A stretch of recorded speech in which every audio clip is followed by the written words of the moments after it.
person, we're so glad you could join us today. I'm going to give just one moment for people to log on to the Zoom webinar. And then once I see that we've got most people there, then I'll go ahead and get started with our introduction.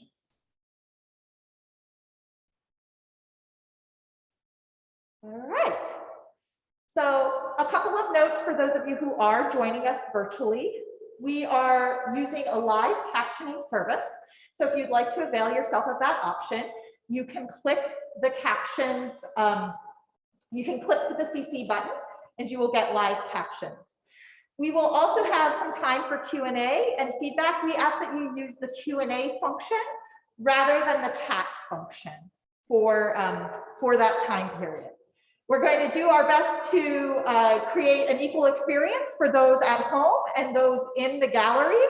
And part of that is if folks in the galleries do have questions, we'll either ask you to come to the microphone or to allow space for me to repeat the question so that it is audible for the folks at home. All right. With those technical notes aside, I'm pleased to introduce our speaker today. Megan Leight is a teaching assistant professor of art history. Her research explores Mesoamerican ritual, Maya belief, and ancient trade at the pre-Columbian site of Salinas de los Nueve Ceros in Alto Verapaz, Guatemala. She has extensive experience in hybrid course development and implementing interactive learning strategies and engaging communication methods, of which we will all get a chance to experience today. I think you can see by our PowerPoints and clipboards here that this is going to be an interactive session, which I'm really excited for. And so without further ado, I will turn it over to Megan. Thank you. I'm so glad everyone joined us today in person. Hi. I am delighted to talk to you about this new set of material that the WVU Museum has received. And we are looking at Louise Nevelson's early prints from approximately the 1953 to 1955 period. There are a handful that are probably printed a little bit later in the 1960s. But before I even tell you anything else, okay, so for everybody at home, I'm going to put up this image for you. This is one of her pieces, but I'd actually like to start with an activity. Before I tell you anything about these pieces, I want your first impression of them. So for everybody in person, you have clipboards and it's that first activity. I want you to write down 4 or 5 adjectives to describe these prints. So look around, right? Figure out which one you might identify best, right? Which one you like. Again, the people at home, I'd like you to use this one. I think it'll facilitate the discussion. But what are some adjectives to describe these pieces?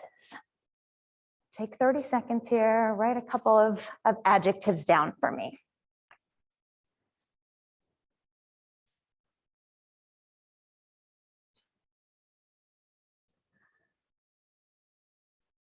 You're welcome to stand up too, if that helps. Anybody wants to get closer to something.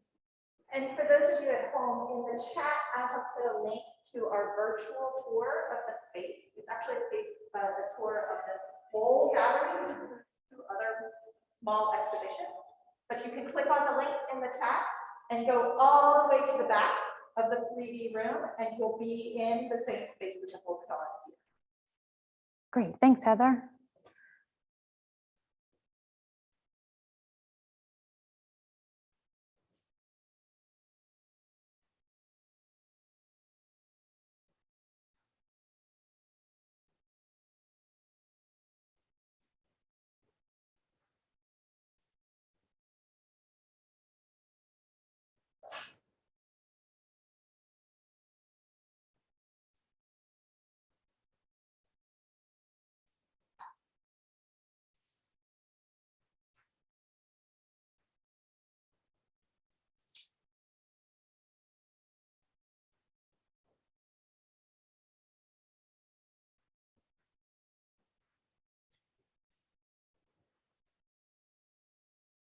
All right, how do we do with this activity? All right, can somebody in the audience here in person tell me, what were some of your adjectives? Who wants to go first? I love a volunteer. Who are my volunteers? Black and white. Okay, good. So simple, right? Monochrome colors. Okay, who else? Stark. Okay, I like that word. Stark, right?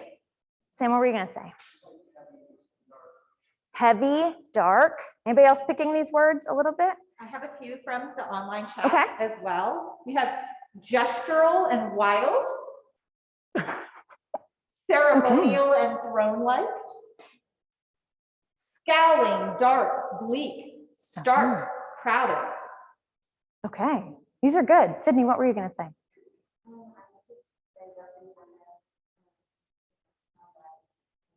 Three-dimensional, good. Two-dimensional. Okay, anybody else have anything different? Geometric. Ooh, that's a good one, right? A lot of geometric forms. Okay, yeah, great. Scary. Ooh, scary, that's a good one.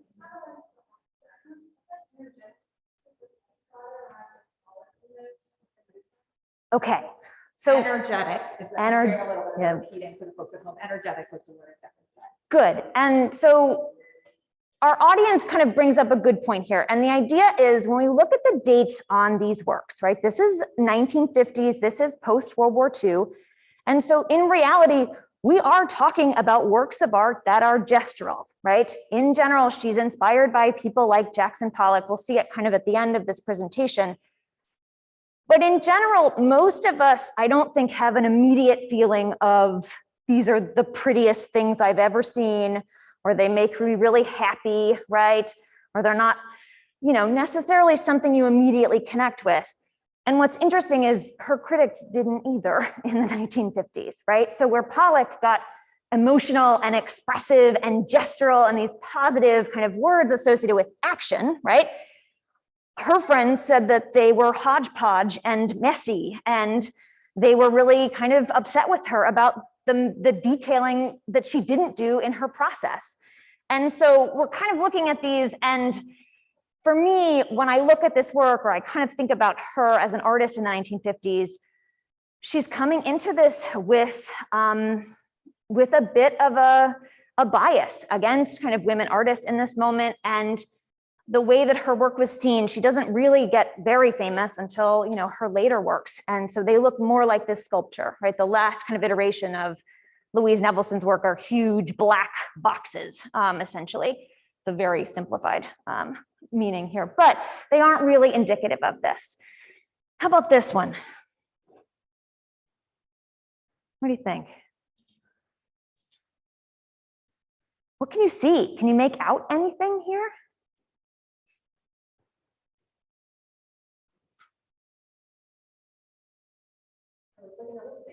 Good. All right, we've got a figure, right? Skeletal. Good. That's a great word, actually. Right, thin, kind of emaciated, but humanoid, right? We see a human shape, especially kind of on the left-hand side, right? The rest of this is frankly a little bit hard to tease out, but we're in also kind of a box, right? What do we think of when we think of boxes and skeletal people here? Coffins, right? We think of death, quite frankly.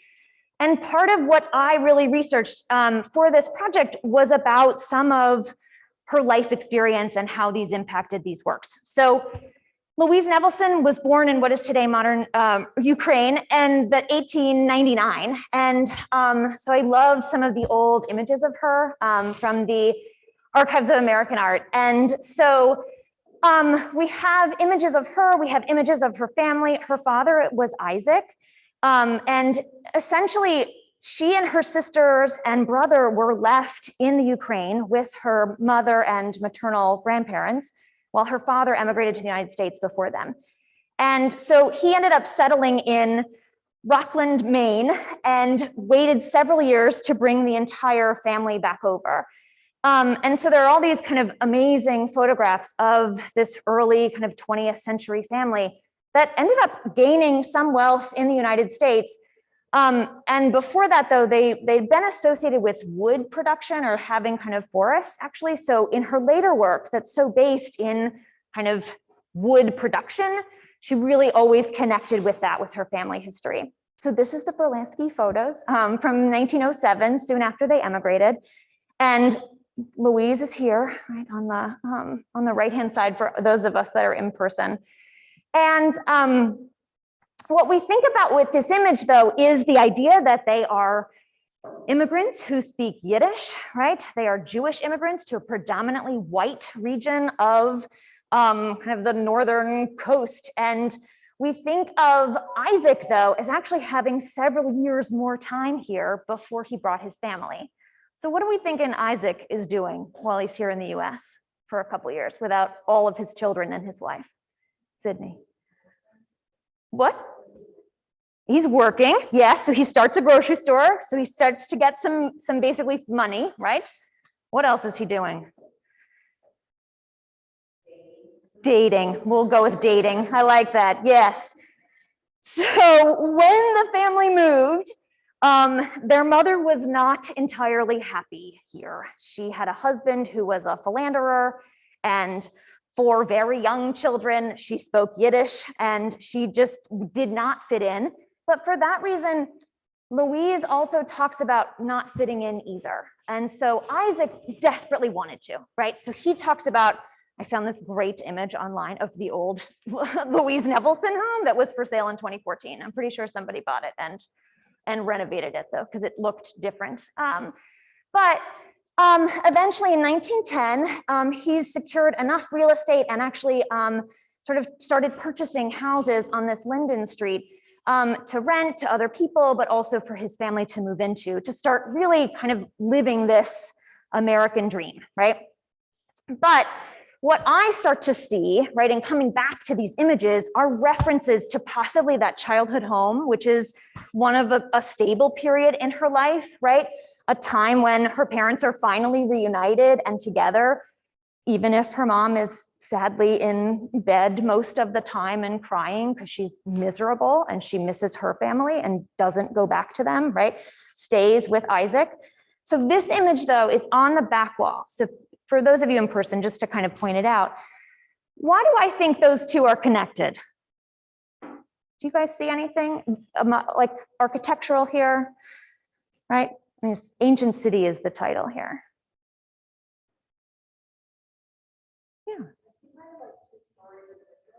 Okay. So Madeline says she sees 2 stories and windows. Right. I see a door maybe, right? I see windows up here. There have been different interpretations of this piece, whether or not it's just a single house or actually a row of houses, right? If we think of the facades of houses here.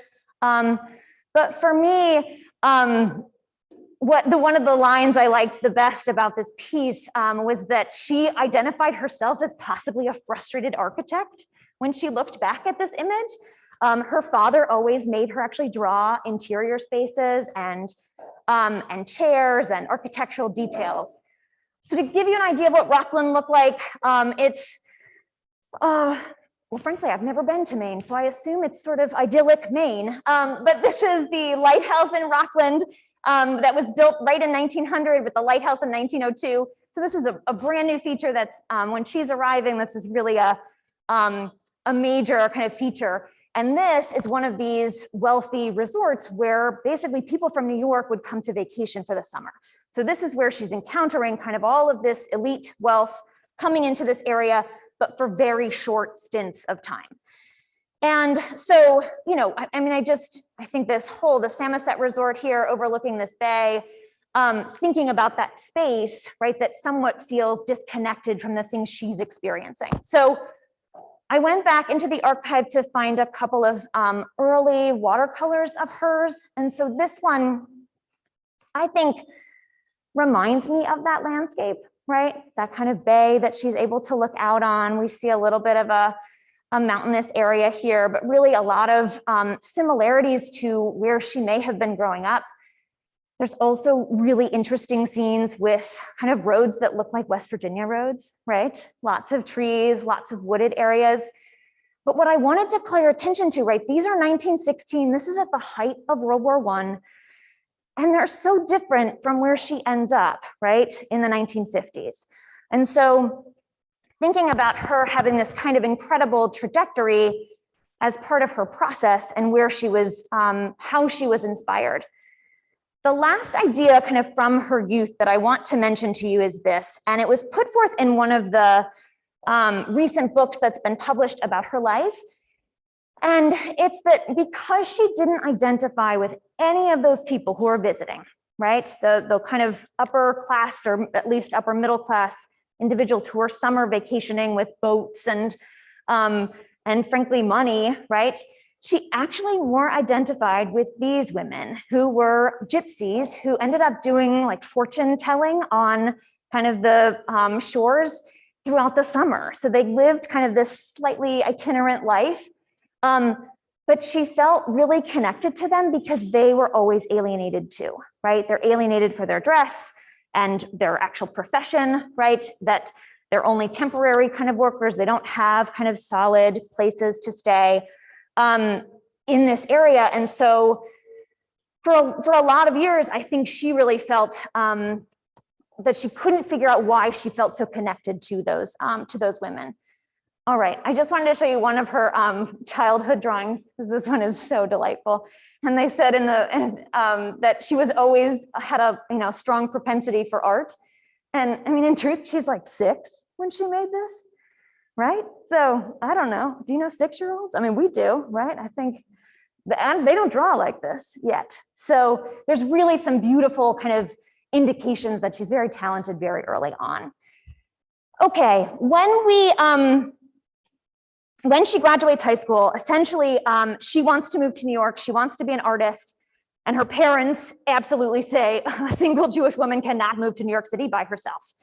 So she ends up meeting who would become her future husband, Charles Nevelson, and through his brother, truthfully. And they were wealthy shipping magnates. They worked throughout World War I. They had a large amount of wealth. So she decides that Charles is her ticket out of Maine. He's got housing in New York. She's going. It doesn't matter if she doesn't really like him that much. I mean, I think at first she did, right? But you're kind of getting where I'm going with this.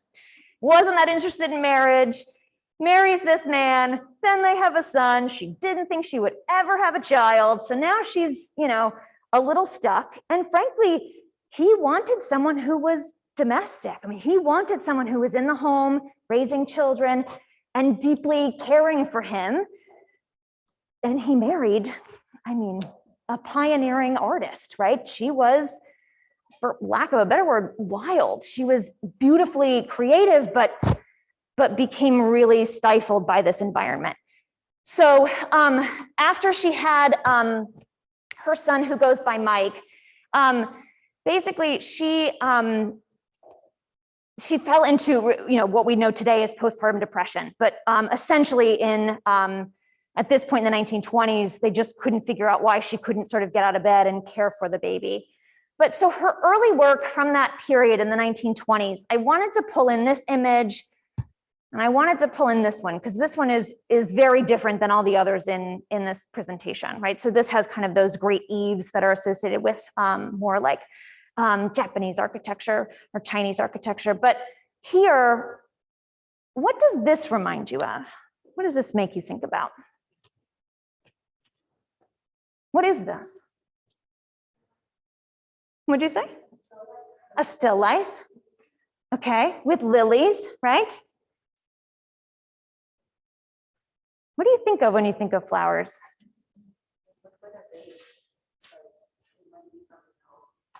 It does. It looks like a vase to me too, although I had kind of an idea that it was like a perfume bottle at first for some reason. Right. But what does this image make you think?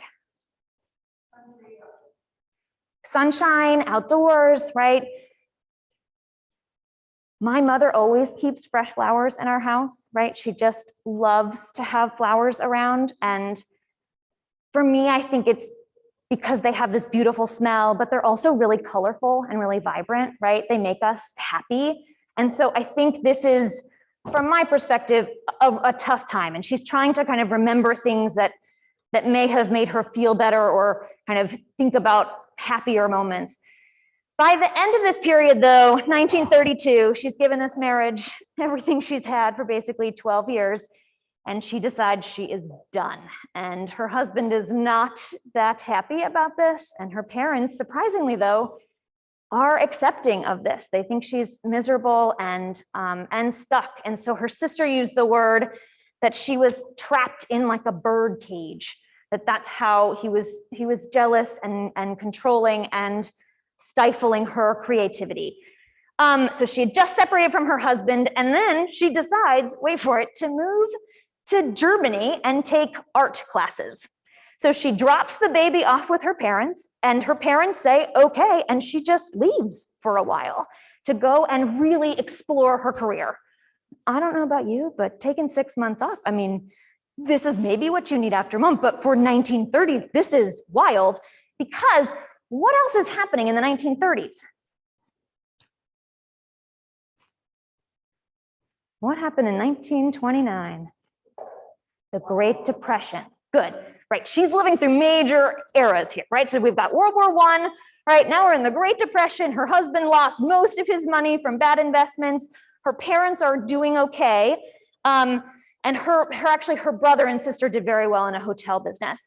But to really just kind of leave at this moment is an interesting choice. What happens though in the next decade is a lot of loss for her. Her mother dies in 1943. Her son was actually involved in World War II. He survived, but he was gone for an extended period of time. Her father then dies in 1946, and then her art dealer actually passes away in 1947. So where she had just depended on these, lovely people even just a decade before to really help her raise her child and get her career really off the ground, suddenly all of these people are gone. The other thing is that she actually never attended the funerals for her parents. So what do you think that did? What does that do? What do you think? Right, it spirals into even greater depression, right? Because funerals are really meant to be for the living, right? They're for us to say goodbye. They're difficult, and it's not exactly the noon lunchtime talk I wanted to kind of focus on, but I needed you to know that she lost her parents in the 1940s, and then the man who was supposed to make her this big, successful artist has a heart attack and dies, and she just is stuck, right? She doesn't know what to do. And I just want to make sure that I'm giving voice to the chat. Someone has also said that there's no closure. Sure. So you kind of miss that opportunity to have the closure. You do, and in the Jewish tradition, burials actually happen the next day. It's very fast. It's you're supposed to be buried by the following sundown, and so the idea that this happens so quickly and that there's just, I think that's a perfect word, Heather, no closure to this huge connection that she'd had with her family for a long time. So this piece is not in the show. It's also part of one of these etchings she did, but these are supposed to be her parents. And there's a couple ideas, but the one in particular is the female figure here. What do you think the lines on her face are meant to express? Yeah, so we think of possibly her mother, right, crying because she was never that happy with Isaac, right? But that this might also be an expression of Louise's grief, right, as a kind of a connection here. So basically, her sister decides they need to get out of town. This is just too much. It's been years, right? And so Anita says, we're going to Mexico City to go see our good friends, Frida Kahlo and Diego Rivera, which is like the most delightful house party, right? They used to entertain with this couple in New York because their English was relatively limited. So they talk about that these women would actually serve as hostesses and have parties and bring artists together. And so they went to visit, and ultimately, this is the part of the talk that really the museum had wanted me to focus on with you, is why was she so inspired in these images about Mexico? What was it that she liked? So I kind of brought in a couple of images about the places that she went, and I'm going, she ended up seeing Chichen Itza in Mexico, which has all these beautiful pyramids and kind of big sculptural works with serpents. She thought the pyramids themselves were greater than the Egyptian pyramids. My favorite aspect of Chichen Itza, though, are all of the little skulls that happen. So this is a Sompantli, a skull rack. And so this is in the center plaza to possibly represent all of the people that they had successfully triumphed over, right? They also went to Uxmal that has more kind of gigantic pyramids. But the part about Uxmal that I really like and thinking about is the governor's palace. So this structure has all this incredible kind of ornate fretwork on the top of the structure. And this kind of lace patterning that we see, right? So there's a lot of really textural elements with this piece that as I looked deeper at these images, I started to kind of see. So in thinking about sunken cathedral, right? This is on the front wall for us. I started to see kind of pyramidal forms, right? Taller objects that she may have been echoing here. Some of them I clipped a little bit so that we could get a slightly bigger image.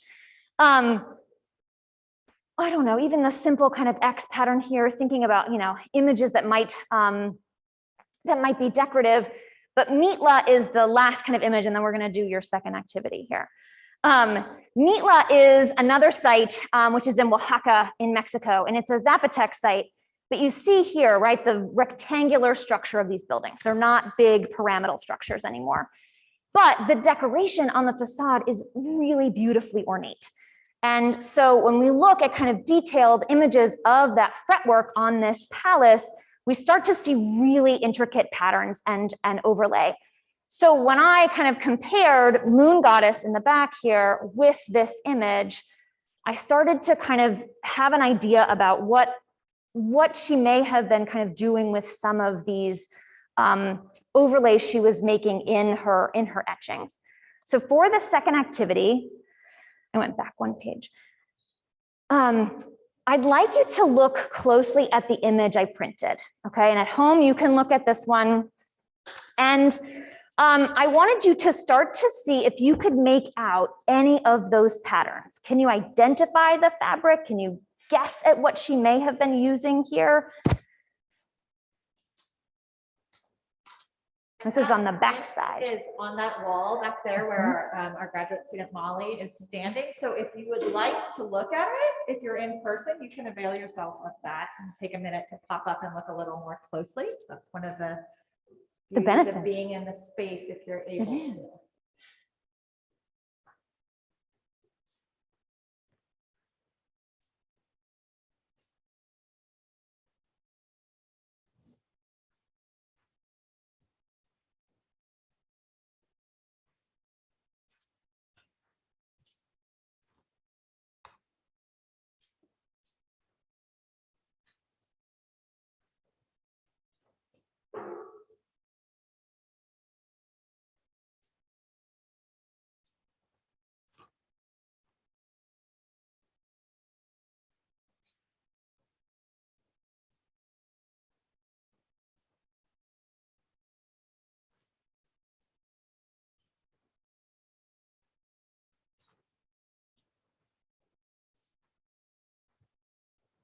All right, so somebody start us off. What are you able to see? What kind of textures are you picking up here? So on the chat, I have someone saying lace and various fabrics. Okay, so maybe lace. Grace, what are you going to say? Textiles of some kind, right? Gauze, maybe, right? Some thinner kind of mesh material. Reeds or plants. Okay, maybe some kind of vegetation.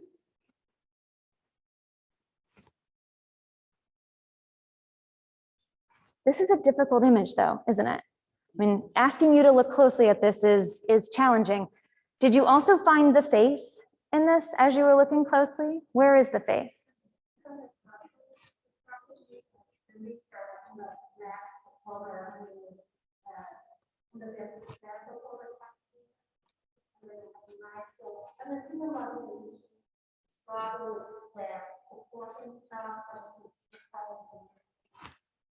Good. So basically, what we're seeing though is this first iteration of the plate, the way that this has been formed, right, is that she actually drew that figure first.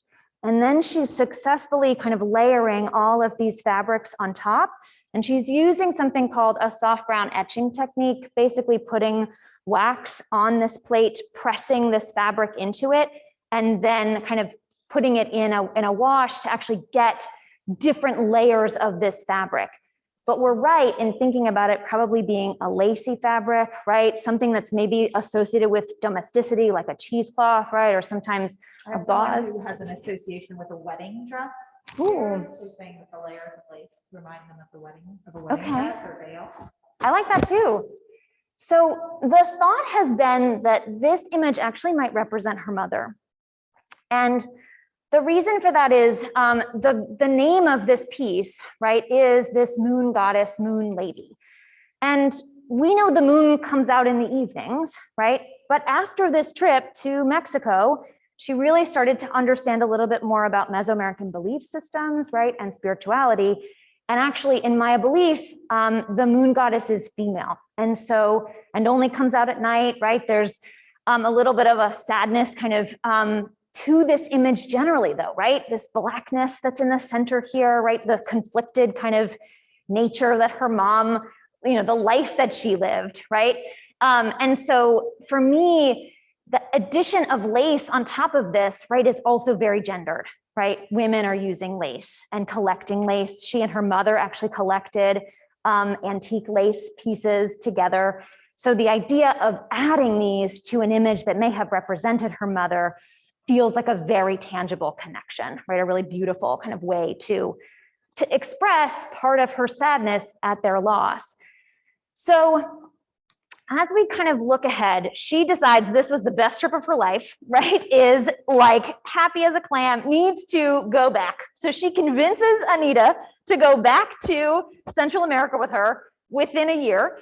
So in the winter of 1951, they take a boat, they get to this Puerto Barrios, which is even today really not an area that I ever entered Guatemala from. And they go to visit this site called Quirigua. And the reason that they go to Quirigua is that she actually had seen these enormous stela at the American Museum of Natural History in New York. And she just immediately connected with them. So we're going to see images from the 1880s because, quite frankly, I didn't have images of this site myself, and I wanted to give you a sense of the vegetation that is part of these sites when they're so new and there's not a ton of money flowing in to really restore them. So these are camps, right? These thatched roof kind of huts, essentially. Frankly, my friends still live in things that look like that today in certain areas of Guatemala. So these are not that different than things I have seen. I thought back to kind of ancient city with this one too, right? I keep trying to reconnect with these a little. But this image was perhaps my favorite because this is Alfred Mausley's wife, Anne, and this is her on a mule in a dress, side saddle with an umbrella, just like I tour, Central American ruins today, right? Okay, this is such an epic photo, but really, right, she looks so beautiful and in really a very rural area. When they got to Guatemala, there wasn't a train to take them. So they convinced these banana plantation kind of farmers to take them to the site. They put them up in a house.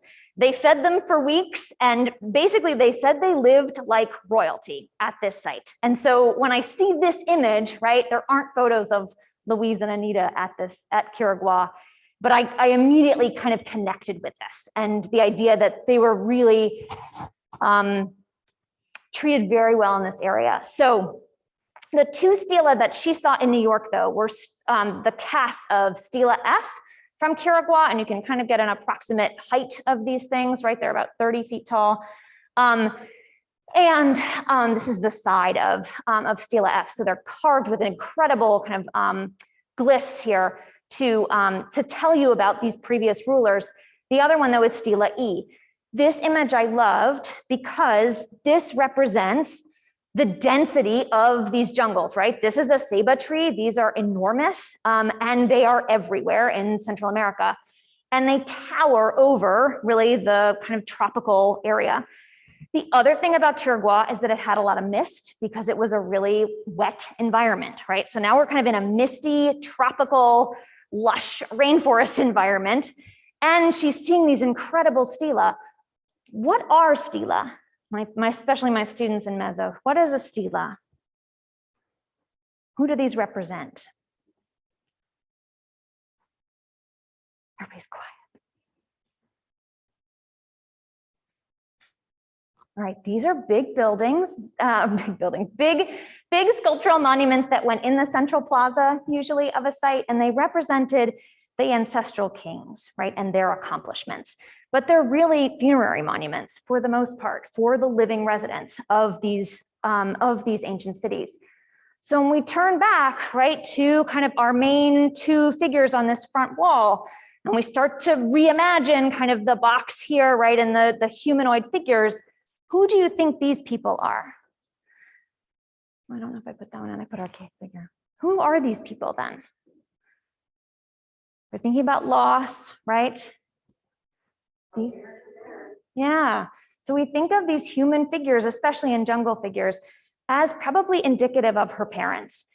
Now, one of the things I wanted to play with you about though here is, this was an excellent, I think really just imperfect glass negative, but in thinking about the layering that we're seeing, right? The kind of suffocation of the image, for lack of a better word, right? The obscuring of that image.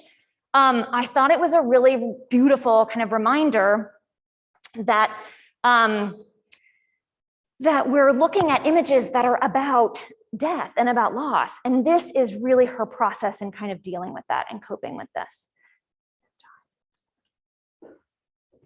I think it's not working. It's not. I'll just tell you. Okay, so it'll work? No? Yeah, okay. All right, so where did she produce all of these, right? I want to kind of wrap this up for you so we have a little time for discussion. So she's working in a workshop called Atelier 17. And really, this is Stanley Hayter's studio in the 1950s in New York. In 1939, he actually left Paris because it was the outbreak of World War II, right? So there are all these European artists coming to New York, and it's this really amazing time for creativity and excitement in New York. But when we look at kind of the work that he's producing, right, there's great kind of figural work, there's a lot of color, and they're very different than the images we're seeing. So I go back to kind of Moon Goddess here, and her friend Mina Citron, I wanted to read this with you, okay? Recalled this about Louise's slapdash working methods. She arrived from her house with a bag of lovely old embroideries and laces and put a coating on a plate and put it on the etching press and then just threw these things on top. We were all being taught to be very careful and very academic in our approach. She had her granddaughter Nate on her lap while working on these plates, talking all the time and wearing very low-cut dresses. She would run the press and come out with something that looked quite a hodgepodge. In the end, though, she got a series of quite nice etchings. So this is like a friend of hers, right? Working alongside her, who is like, you're messy and disorganized and you aren't adhering to any of the rules about etching, which uses very specific, precise tools, right?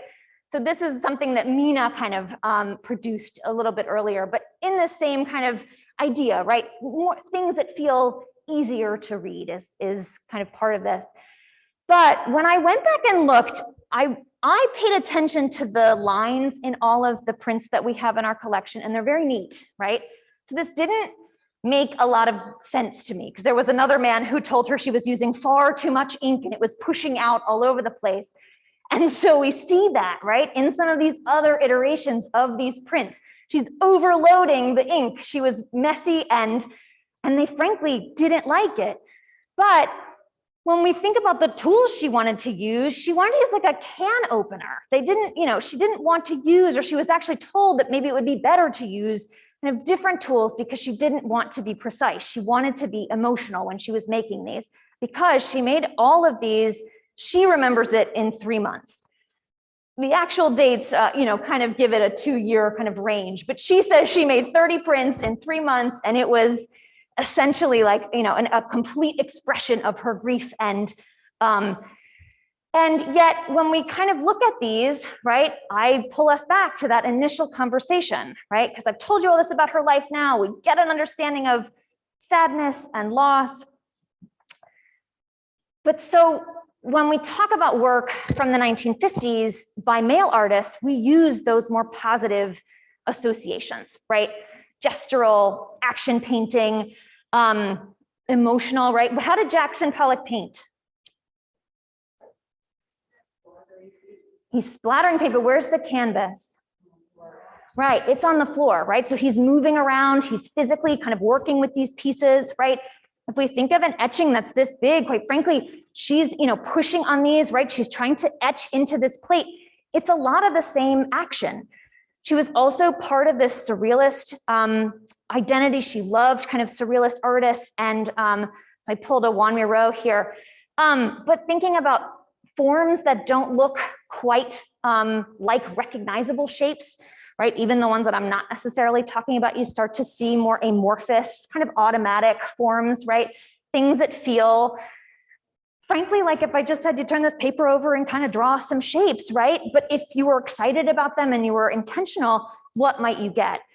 So my question here, right, in thinking about the connections between these pieces are, how do we evaluate? Are we still thinking that these early pieces, right, are not necessarily indicative of kind of what we want? Are they indicative of those initial adjectives that we used? So I pulled in the 1950s photograph before we get to this last activity, because I want you to know, basically she decides she needs to become a totally different person after having kind of this major event. And she really wants to be famous, and she wants to get out, and she wants to meet people and be effusive and amazing. And so she actually becomes very well known after these are done. It kind of pushed her into this new period of work. And she became, and she talks about being more confident and opening herself up to kind of more of these experiences. So I do like, though, at the end of her life here in the 70s, she kind of starts taking portraits, though, and she reminds me again of kind of those women we started with, right? She has kind of this eclectic way of dressing. She ends up wearing big, huge, fake mink eyelashes, which I just love, because, I mean, I'm an archaeologist and I still wear mascara in the field. So if any of my friends are on this call, they're probably laughing, but it's the one thing I put on every morning. But has your opinion shifted? Has it changed from your initial adjectives? So look back at those for me, right? Flip your papers over.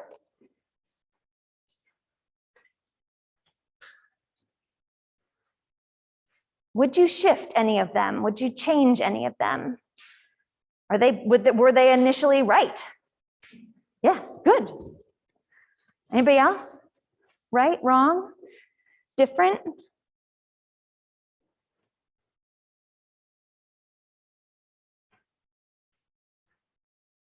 Anybody have any different ones you would add?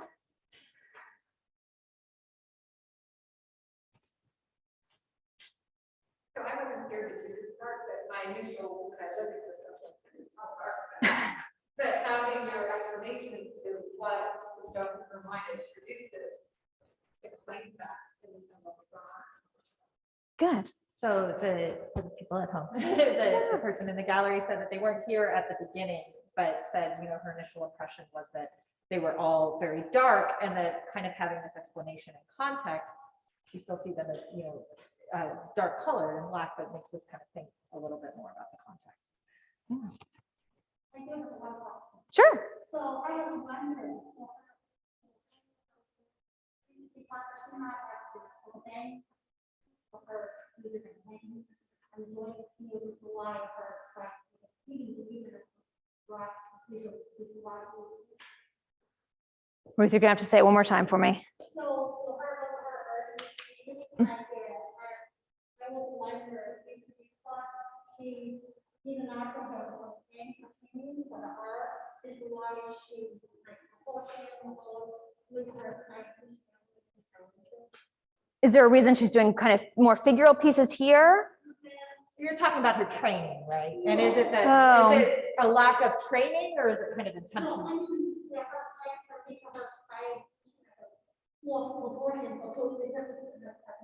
The proportions. Yeah, so that kind of balance between personal experience and training and how that manifests. Right. From my perspective, she's looking at artists like Jackson Pollock and all of these, men who are part of that ABEX movement and saying, my work is emotional, it is gestural. And I think her peers are saying, oh, but it's messy and it's dark. And I don't really get it, right? And okay, it's connected to death, but you know, I don't see it, right? Or even thinking about, right, vegetation, or, you know, some of these wavy lines, right, that they might be kind of more indicative of an obscuring of these figures, right? We're able to kind of tease some of that out. But for me, it's that her work, especially from this kind of period, is more of that kind of, I don't know, yeah, it's a more negative kind of gendered view of her pieces in a post-war period, right? I mean, women have a lot of power. They've been working, they've been, you know, providing for their families for years, and men coming back after World War II really wanted women to return to that kind of domestic life. The truth is she'd been divorced for 20 years, so it wasn't like she had, you know, necessarily that, but still that kind of piece. Yeah. Anybody else have anything that they want to ask? In the chat, someone was talking about it being the artistic process being a process of resolution and resolving grief. Oh, I like that. So that was just a statement that I wanted to share. I didn't really have a question attached. Oh, now we have a question now. Okay. Can you speak to the relationship of her sculptural work to the prints you are discussing, especially with regard to the architectural influence you noted? So, you know, I really see this as the beginning toward these really black, the matte black kind of pieces she would build on, right? Matte black really became the color of her work. Every once in a while it would change with white, or an occasional, I think she had gold pieces, but in general, this is what led to the development of her mature style that became so iconic and so well received. And in truth, when we think of these as funereal, right, a lot of these works, the boxes and the way that she kind of constructed these huge monumental pieces had funereal aspects too, that people kind of thought of them in similar ways. So I think they're deeply connected. Yeah, and this kind of goes along this line of trajectory of a career. Someone wanted to point out that this kind of background of her personal experience isn't something most people know or associate with her. We think of her as the sculptor of these mature works, and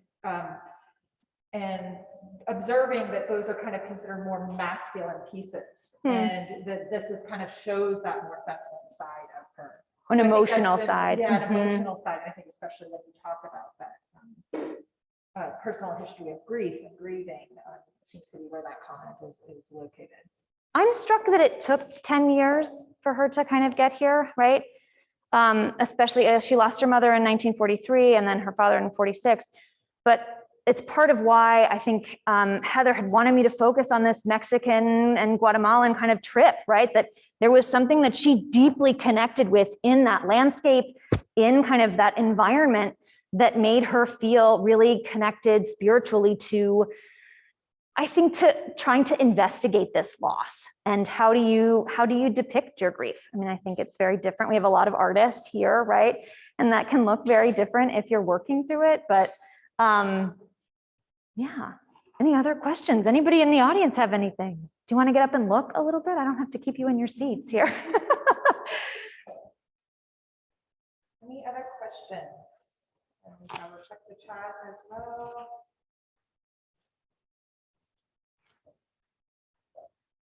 So I think if there are no further questions, that we'll go ahead and wrap up. We'll be in the gallery space for the next few minutes. I'd like to thank you all for being here, for those of you who are joining us online as well. I'd also like to remind you that the next iteration of our Lunchtime Looks talks will be on March 4th with Dr. Janet Snyder, who's Professor Emerita of Art History. And she's going to be talking about the new installation of our Blanche Lozelle works, Blanche Lozelle, A New Way of Thinking. And she's going to illuminate us about what that new way of thinking is exactly. So that again will be a hybrid event that you can stream or join us in person again at noon. I would like to thank all of our technical support, Jason and Zoe, and our closed captioning for making it a wonderful experience for those at home as well as here in the galleries. And of course, thank you to Megan for enriching us all with your point of view. And please leave the clipboard and pencils on your stools. You're more than welcome to take your papers if you like, and enjoy looking around the galleries. Thank you very much.